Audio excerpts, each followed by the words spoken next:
Hello' ভালে আছা? আছো দিয়া।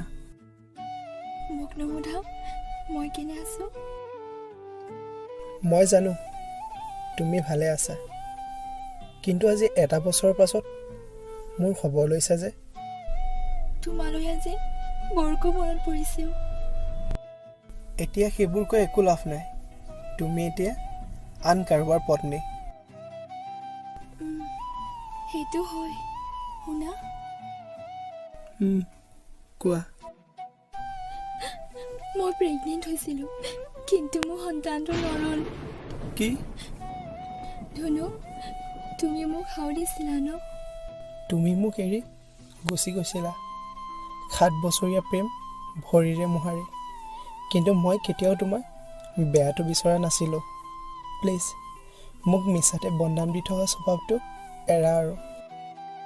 বদনাম দিয়া নাই ধুনু। মোক ধুনু বুলি নামাতিবা, এতিয়া মোৰ ভাল নালাগে। চৰি। জানা, তোমাক এৰি আহি যে মই অলপো শান্তিত থাকিব পৰা নাই। কিয়? তোমাৰ স্বামীটো বহুত টকা পইচা থকা মানুহ। টকাই সকলো নহয় ধুনু। জানা, সি মোক মদ খাই আহি সদায় মাৰপিট কৰে। মই জানি কি কৰিম? টকা নথকাৰ বাবেতো তুমি 7 বছৰীয়া প্ৰেমক ভৰিৰে মোহাৰি গুচি গৈছিলা। মোৰ ভুল হৈছিল, যাৰ শাস্তি মই প্ৰতি মুহূৰ্ততে পাই আহিছোঁ।